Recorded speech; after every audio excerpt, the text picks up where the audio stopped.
아멘. 제가 목소리가 많이 잠겨가지고 우리 예람이가 불안해가지고 새벽에 지금 나온 것 같습니다. 하나님께서 오늘 저에게 주시는 하나님의 말씀은 열왕기상 8장 54절에서 66절까지 말씀입니다. 제가 가진 성경은 527면에 있습니다. 열왕기상 8장입니다. 8장 다 찾으시면 제가 54절, 여러분이 55절 교독하시고 마지막 66절은 함께 읽으시겠습니다. 제가 열왕기상 8장 54절 읽겠습니다. 솔로몬이 무릎을 꿇고 손을 펴서 하늘을 향하여 이 기도와 간구로 여호와께 아뢰기를 마치고 여호와의 제단 앞에서 일어나 서서 큰 소리로 이스라엘의 온 회중을 위하여 축복하며 이르되 여호와를 찬송할지로다. 그가 말씀하신 대로 그의 백성 이스라엘에게 태평을 주셨으니 그종 모세를 통하여 무릇 말씀하신 그 모든 좋은 약속이 하나도 이루어지지 아니함이 없도다. 우리 하나님 여호와께서 우리 조상들과 함께 계시던 것 같이 우리와 함께 계시었고 우리를 떠나지 마시오며 버리지 마시었고 우리의 마음을 주께로 향하여 그의 모든 길로 행하게 하시오며 우리 조상들에게 명령하신 계명과 법도와 율례를 지키게 하시기를 원하오며 여호와 앞에서 내가 간구한 이 말씀이 주야로 우리 하나님 여호와께 가까이 있게 하시었고 또 주의 종의 일과 주의 백성 이스라엘의 일을 날마다 필요한 대로 돌아보사 이에 세상 만민에게 여호와께서만 하나님이시고 그 외에는 없는 줄을 알게 하시기를 원하노라. 그런즉 너희의 마음을 우리 하나님 여호와께 온전히 바쳐 완전하게 하여 오늘과 같이 그의 법도를 행하며 그의 계명을 지킬지어다. 이에 왕과 함께한 이스라엘이 다 여호와 앞에 희생제물을 드리니라. 솔로몬이 화목제의 희생제물을 드렸으니 곧 여호와께 드린 소가 22,000마리요 양이 12만 마리라. 이와 같이 왕과 모든 이스라엘 자손이 여호와의 성전의 봉헌식을 행하였는데 그날의 왕이 여호와의 성전 앞들 가운데를 거룩히 구별하고 거기서 번제와 소제와 감사제물의 기름을 드렸으니 이는 여호와의 앞 제단이 작으므로 번제물과 소제물과 화목제의 기름을 다 용납할 수 없음이라.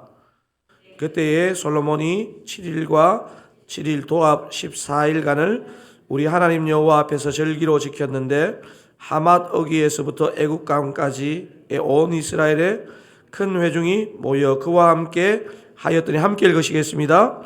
8째 날에 솔로몬이 백성을 돌려보내매 백성이 왕을 위하여 축복하고 자기 장막으로 돌아가는데 여호와께서 그의 종 다윗과 그의 백성 이스라엘에게 베푸신 모든 은혜로 말미암아 기뻐하며 마음에 즐거워하였더라. 아멘. 지난 한 주 특세로 아마 어제 또 주일 예배까지 드리시고 누적된 피로가 많으실 텐데 다시 일세로 나오신 여러분 한 분 한 분에게 이 새벽에도 주님께서 주님의 음성을 들려주시기를 그렇게 바라는 마음으로 그렇게 설교를 하겠습니다. 빌립보 시리즈 설교도 그렇고 지난 한 주 특세도 그렇고 우리 크리스찬에게 굉장히 중요한 징표 중에 하나가 기쁨인 것 같습니다. 기쁨. 바울이 갈라디아서 5장에서 성령의 9가지 열매를 얘기하면서 사랑 다음에 희락, 이 기쁨을 말하고 있는데요. 우리 크리스찬에게 기쁨은요, 우리가 진짜 주님 안에서 견고히 거하고 있는지를 보여주는 굉장히 중요한 표지라는 그런 생각을 가지게 됩니다. 오늘 본문에서도 그것이 확인이 되는데요. 열왕기상 8장이 66절까지 있는 굉장히 긴 장인데 그 마지막 66절이 바로 그 기쁨이라는 그 단어를 포함하면서 끝나고 있거든요. 66절을 마지막 절인데요. 66절 한 번만 더 읽어보실까요? 8째 날에 솔로몬이 백성을 돌려보내매 백성이 왕을 위하여 축복하고 자기 장막으로 돌아가는데 여호와께서 그의 종 다윗과 그의 백성 이스라엘에게 베푸신 모든 은혜로 말미암아 기뻐하며 마음에 즐거워하였더라. 성경을 보면 사실 저 기뻐하며라는 단어나 즐거워하였다는 단어는 같은 단어인데 왜 저렇게 적었느냐 하면요, 아주 기뻤다, 최상으로 기뻤다, 이렇게 표현하는 것을 저렇게 지금 표현하고 있습니다. 성전 봉헌식을 마치고 돌아가는 이스라엘 백성의 마음이 8장 지금 끝에서 기뻐하며 마음에 즐거워하였더라, 이렇게 표현하며 끝이 납니다. 하나 분명하게 유추할 수 있는 것은 성전 봉헌식에 참여하고 집에 돌아가는 일반 이스라엘 백성들이 이렇게 기뻤다면 이 예식의 가장 중심에 있었던 솔로몬이 동일한 기쁨 아니면 더한 기쁨을 누렸다는 것은 의심의 여지가 없지 않겠습니까? 솔로몬이 매우 기뻤을 것이라는 사실이 충분히 짐작되면서도 오늘 본문은 솔로몬이 왜 이렇게 기뻐했는지 이유가 되는 기록이라는 생각에 우리가 이렇게 묵상을 하고 나면 왜 솔로몬이 이렇게 기뻤지? 이 본문을 통해서 확인해 보고 싶어지는 것 같습니다. 오늘 본문에는 솔로몬이 성전 봉헌식 후 큰 기쁨을 누린 이유가 잘 나타나 있는데요. 오늘 이렇게 남은 설교의 시간은 왜 솔로몬이 이 성전 봉헌식을 마치고 이토록 기뻐했는지에 대해서 한 두 가지 정도 본문에 기록된 이유를 생각해 보려고 합니다. 첫 번째는 예배로 시작해서 예배로 마쳤기 때문에 솔로몬이 이런 큰 기쁨을 누릴 수 있었다는 것입니다. 오늘 본문 63절에는 솔로몬과 이스라엘 백성들이 드린 제물의 종류와 숫자를 기록하고 있습니다. 그죠? 소가 몇 마리로 나와 있습니까? 소가 22,000마리, 양이 12만 마리. 제가 생각했을 때 이게 상상을 초월하는 숫자입니다. 소가 22,000마리를 잡았다. 양이 12만 마리. 여러분 상상이 되십니까? 어떻게 보면 이것은 대단한 믿음, 대단한 정성, 이것을 보여주기 위해서 굳이 숫자, 많은 소, 많은 양 이러면 되는데요. 그 어떤 팩트를 알려주면서 이 속에 담긴 이들의 믿음의 정성을 보여주고 있습니다. 근데 열왕기상 전체를 볼 때 제 마음이 더욱 이렇게 감동이 되는 것은 성전 봉헌식의 시작도 또 마지막도 제사로 마무리되고 있는 것을 이 열왕기상 8장이 기록하고 있다는 사실입니다. 여러분 성전 봉헌식을 시작하면서 어떻게 기록하고 있는지 열왕기상 8장 5절을 한번 같이 읽어보실까요? 솔로몬 왕과 그 앞에 모인 이스라엘 회중이 그와 함께 그 궤 앞에 있어 양과 소로 제사를 지냈으니 그 수가 많아 기록할 수도 없고 셀 수도 없었더라. 솔로몬과 백성들이 성전 봉헌식을 시작하면서 무엇을 했다고 기록되어 있습니까? 양과 소로 제사를 지냈으니 이렇게 기록하고 있습니다. 그리고 오늘 본문 끝단락에 해당되는 63절이 또 이렇게 기록하고 있죠. 제가 읽어보겠습니다. 솔로몬이 화목제에 희생 제물을 드렸으니 곧 여호와께 드린 소가 22,000마리요 양이 12만 마리라. 그 앞에 그 8장 63절에서 어떻게 시작했습니까? 솔로몬이 화목제에 희생제물을 드렸으니, 그러니까 성전 봉헌식을 마무리하면서 제사로 마무리하는 것을 보여줍니다. 예배로 시작해서 예배로 마무리하는데 어떻게 기쁨이 오지 않을 수 있겠는가, 이런 마음에 동의가 되더라고요. 우리의 예배가 형식이나 율법으로 흐르지 않는다면 우리의 삶의 여정마다 예배로 시작하고 예배로 끝내는 것, 이거 너무너무 중요한 것 같습니다. 여러분, 사실 우리 이제 자녀 세대들, 또 나이가 있으신 분들은 이제 손주들을 보면서요, 진짜 우리가 경각해서 기도해야 되는 것은요, 어떻게 보면 우리 세대나 우리 부모님 세대들은요, 다른 가게를 개업하든 어떤 무엇을 이사를 하든 뭐를 하면요, 항상 예배로 시작을 했거든요. 여러분, 이 팬데믹 4년, 이렇게 3년을 지나면서요, 우리 자녀 세대들, 우리 다음 세대가 무너진 게 뭐냐면요, 결혼식 특징이 뭐냐면, 제가 보면 저는 옛날에 결혼식 주례를 되게 많이 했는데 요즘 이렇게 젊은 사람들 보면요, 결혼 주례자도 없고 그런 게 없습니다. 자기들이 그냥, 심지어 자기들이 주례를 하기도 하고 축사를 하기도 하면서, 이게 언뜻 보면 굉장히 좀 자유로운 것 같고 굉장히 좀 이렇게 어떤 열려 있는 것 같은데, 이게 가만히 보면요, 굉장히 중요한 위기입니다. 사실 인생에 있어서 결혼만큼 중요한 과정이 있겠습니까? 근데 그 과정도 그냥 우리끼리 좀 편안하게 하고 싶다는 거예요. 제가 보니까 이제 이게 처음에 시작 자체는 나쁜 의도로 시작된 건 아닌데, 제가 이렇게 그냥 목사로서 이렇게 보면 이게 가장 중요한 게 빠졌는데, 이런 생각이 드는 거예요. 여러분, 그래서 또 그렇다고 또 이건 나이브하게 믿음이 없는 자녀 보고 무조건 이거 예배를 드려야 된다 이렇게 강요할 수는 없지만, 우리가 오늘 이 본문을 보면서도 이 믿음의 사람들은 항상 무엇을 할 때 예배로 시작하고 예배로 마치고 있다는 것을 우리가 확인할 필요가 있습니다.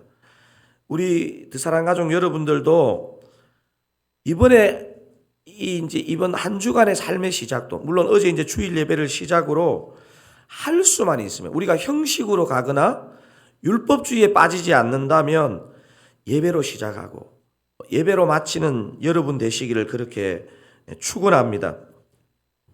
성전 봉헌식을 마치면서 솔로몬이 이렇게 기뻐할 수밖에 없었던 이유가, 그 이유의 하나가 예배라면, 다른 하나의 이유는 납작 엎드리는 기도가 그 이유일 것입니다.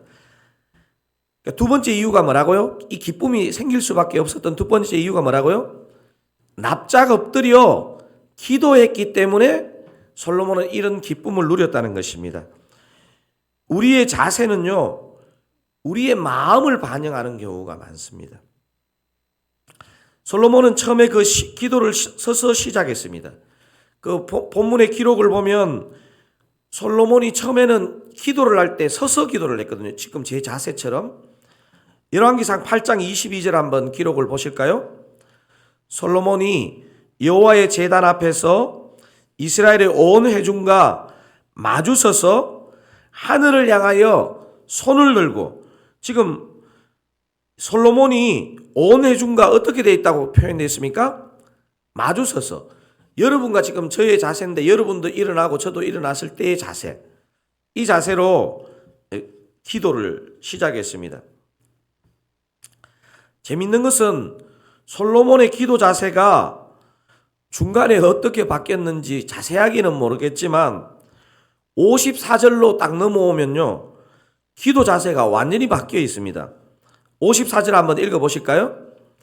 솔로몬이 무릎을 꿇고 손을 펴서 하늘을 향하여 이 기도와 간구로 여호와께 아뢰기를 마치고 여호와의 제단 앞에서 일어나, 54절로 넘어오니까 이 기록이 어떻게 되어 있습니까? 무릎을 꿇고 손을 펴서. 서서 기도하던 솔로몬이 무릎을 꿇고 손을 폈다는 자세의 변화가 뭘 말하겠습니까? 그의 기도가 더 겸손하게, 더 간절하게 이루어졌다는 것을 그 자세가 보여주고 있는 것입니다. 우리 드사랑교회를 비롯해서 요즘 우리도 이게 서구화되어 가지고 저도 이제 미국에서 한 6년 반 이래 있다 보니까요. 엉덩이 깔고 앉는 게 생각보다 불편하고 힘들더라고요. 그리고 대부분 이제 집들도 식탁이 놓이고 의자가 놓이고 이제 그러면서 우리가 이렇게 이제 된 구조 속에서 예배를 드리는데 여러분 가만히 생각해 보시면 예전에 모교회나 여러분이 다니셨던 예전 오래된 교회를 생각해 보시면 대부분 새벽 예배는 그냥 엉덩이 깔고 앉고 하고 기도 시작 들어가면 무릎 꿇는 자세로 전환회가 하지 않았습니까? 근데 그게 가만히 생각해 보면요.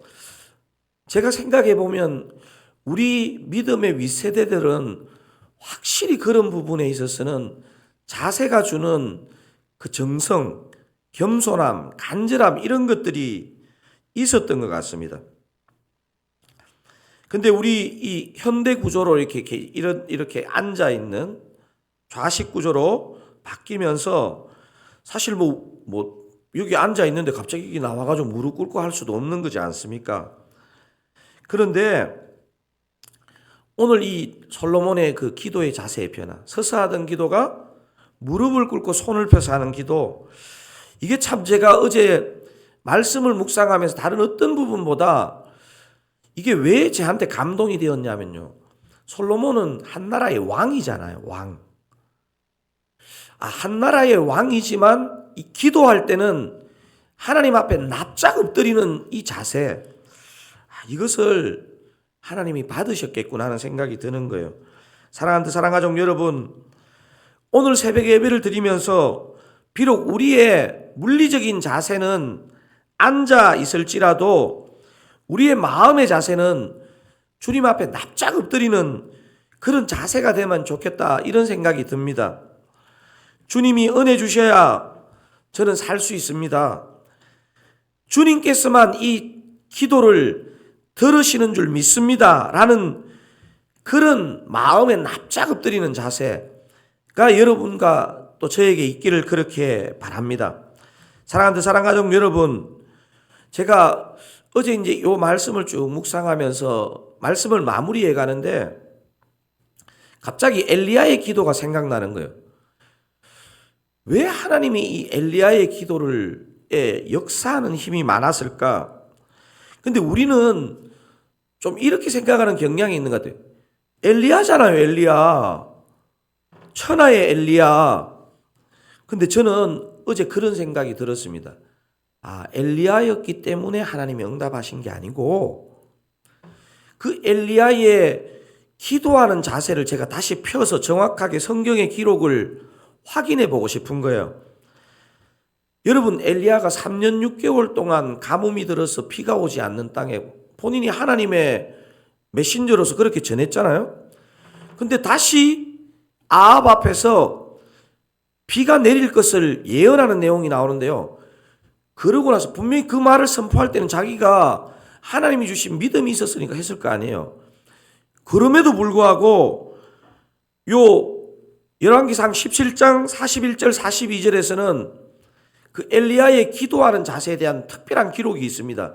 여러분 한번 찾아서 읽어볼까요? 열왕기상 17장 41절 42절인데요.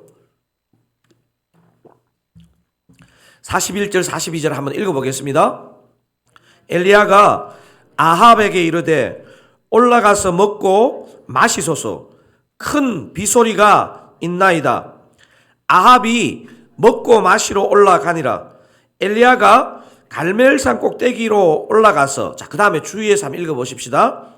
땅에 꿇어 엎드려 그의 얼굴을 무릎 사이에 넣고, 제가 어제 이 자세를 한번 취해보려고 그랬는데요. 요즘 뱃살이 나와가지고 이 자세 취하는 게 되게 힘들어요. 여러분 집에 가서 오늘 실습해 보세요. 땅에 꿇어 엎드려서 그의 얼굴을 무릎 사이에 넣는 거 딱 하면 여러분 어떤 마음이 드냐면 내가 기도를 해야 되겠다 이런 마음이 들기 전에 내가 뱃살을 빼야 되겠다 이런 생각이 먼저 들 거고요. 근데 정말로 여러분 천하의 엘리야잖아요. 그냥 앉아서 기도하면 안 들어주실까요? 그리고 자기가 이미 비 온다고 지금 한절 앞에서 예언했잖아요. 근데 이게 있잖아요. 이게 믿음의 자세인 것 같아요. 이게 사랑하는 사랑가족 여러분, 저와 여러분의 물리적 기도 자세는 편안한 의자 방석 위에 앉아 있을지라도 우리의 영혼은 땅에 꿇어 엎드려 얼굴을 무릎 사이에 넣고 하는 철저하게 겸손하면서도 간절한 기도로 이번 한 주 또 오늘 하루를 시작하시는 저와 여러분 다 되시기를 주님의 이름으로 축원드립니다. 우리 그렇게 오늘 말씀 나누었던 그 두 가지 우리가 기억하고 붙잡고 겸손하고 간절하게 기도하기를 원하는데요. 여러분, 솔로몬이 성전 복원식을 마치고 온 백성들과 함께 매우 기뻐했다는 그 사실 자체도 은혜가 되지만요, 왜 이렇게 기뻐했냐는 거예요. 첫 번째는 뭐였습니까? 예배로 시작해서 예배로 마쳤기 때문에 이 기쁨이 왔다는 사실이고요. 두 번째는 어떤 이유를 찾을 수 있습니까? 납작 엎드려 기도했다는 사실. 납작 엎드려 기도했다는 사실. 여러분, 저도 그렇고 여러분도 그렇고 바라기를요, 사람은요, 지난주 특세 은혜 받았지만 또 어제 주일 보내고 또 뭐 이런저런 시간을 보내다 보면요, 또 마음이 둔해지고, 또 이렇게 은혜로 살았는데 은혜로 되겠지, 이렇게 생각하는 게 저의 본능이고 여러분의 본능인 것 같아요. 근데 그 일상을 깨고 정말 납작 엎드려 얼굴을 무릎 사이에 넣는 그런 마음의 중심으로 오늘 기도하기를 원합니다. 우리 이 시간 한번 합심하여 오늘 주신 말씀을 붙잡고 한번 합심하여 기도하시겠습니다. 하나님 아버지, 은혜의 도전을 감사합니다. 솔로몬이 성전 복원식을 다 마치고 온 백성과 함께 기뻐하고 매우 즐거워하였던 모습을 우리에게 비추어 주시니 감사합니다. 예배로 시작해서 예배로 마쳤기 때문에 솔로몬이 기뻐했다는 것을 우리가 마음에 담을 수 있기를 원합니다. 납작 엎드려 기도했기 때문에 솔로몬이 이 기쁨을 누렸다는 것을 우리가 잊지 않기를 원합니다. 하나님 아버지, 지난주 특세를 보내고 어제 주일 예배를 드렸지만 오늘 다시 하루를 시작하고 한 주를 시작하면서 주님 앞에 무릎 꿇는 주의 백성들을 긍휼히 여겨주시고 축복해 주시고 정말 믿음으로 살 수 있는 한 주가 되게 하여 주시옵소서. 우리는 주님이 필요합니다. 주님 외에는 우리를 도울 자가 없습니다. 주님, 우리 삶에 막혀있는 것, 우리 삶에 더 은혜가 필요한 것, 주님 외에 누가 주시겠습니까? 주님, 이 시간 은혜 주시고 우리의 몸과 마음이 더 낮아지고 주님을 찾기를 원합니다. 간절하게 기도하는 우리 성도님에게 또 저에게 주님 찾아와 주시고 우리가 가야 할 바를 알게 해주시기를 원합니다. 주의 성령으로 찾아오시고 역사하시고 오늘 기도 가운데 은혜의 문을 활짝 열어주시기를 원합니다. 함께하여 주시옵소서.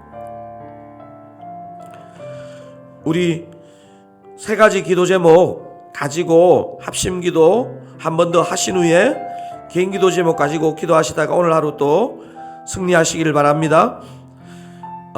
몸과 마음이 아픈 환우들, 우리가 계속 우리가 사랑하는 사람이 온전하게 회복되고 일었을 때까지 우리가 함께 기도하기를 원합니다.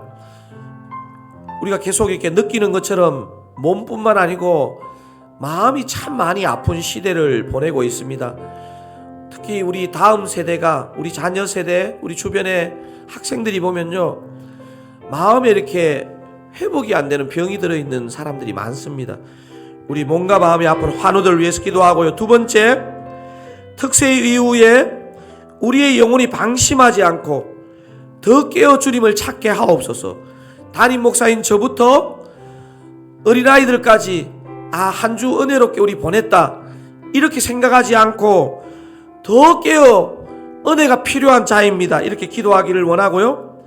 마지막 세 번째, 추석 연휴에 성도들의 이동과 만남에 시험 들지 않고 안전하고 은혜롭고 주님이 도우시는 추석 연휴에 이동될 수 있도록 우리 환우들을 위해서, 특세 이후에 우리의 영적인 중심을 위해서, 추석 연휴에 우리 성도님들의 이동과 만남을 위해서 우리 한번 이 시간 의식적으로 주여 은혜를 주옵소서 한번 간절하게 부르짖고 개인기도 하시기를 바랍니다.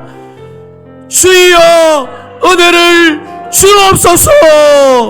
주님 은혜를 주옵소서. 주님 은혜를 주옵소서. 아버지요 아버지요, 우리들 사랑교회 안에도 아버지요 주님의 백성이고 주님을 믿고 찾지만 몸과 마음이 아픈 환우들이 많이 있습니다. 주여 이 새벽도 한 분 한 분 찾아가셔서 그 몸에 그 마음에 그 아픈 곳에 주의 보혈의 손을 얹으시고 안수하시고 치유와 회복의 역사가 있게 하여 주시옵소서. 하나님 아버지요, 우리로 하여금 더 깨어 기도하게 하시고 중보하게 하옵소서. 온전하게 회복되는 그날까지 믿음으로 기도하게 하여 주시옵소서. 아버지, 지난 한 주 특세의 은혜를 감사합니다. 또 주일 예배의 은혜를 감사합니다. 아버지여, 하지만 우리가 그 은혜를 그냥 우려먹는 그런 신앙생활이 아니고 우리가 은혜 받았다면 더 주님 앞에 엎드리기를 원합니다. 더 깨어있기를 원합니다. 더 주님을 찾기를 원합니다. 하나님 아버지, 추석 연휴로 우리 성도님들의 이동과 만남이 있을 텐데 아버지요, 안전을 지켜주시옵소서. 아버지, 안 믿는 가족들, 친척들, 지인들 만날 때에 아버지요, 심령의 은혜가 있게 하시고 입술에 지혜가 있게 하시고 아버지요, 믿음 앞에서 합당하지 않은 무엇을 본다면 아버지, 우리가 간절한 마음으로 기도하고 축복하고 중보할 수 있기를 원합니다. 그렇게 역사하여 주시옵소서. 오늘 아버지 개인기도 가운데도 은혜의 문을 활짝 열어주시옵소서.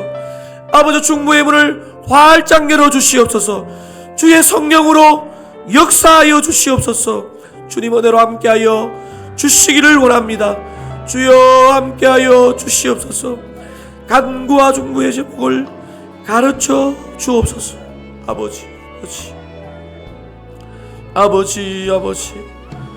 함께하여 주시옵소서.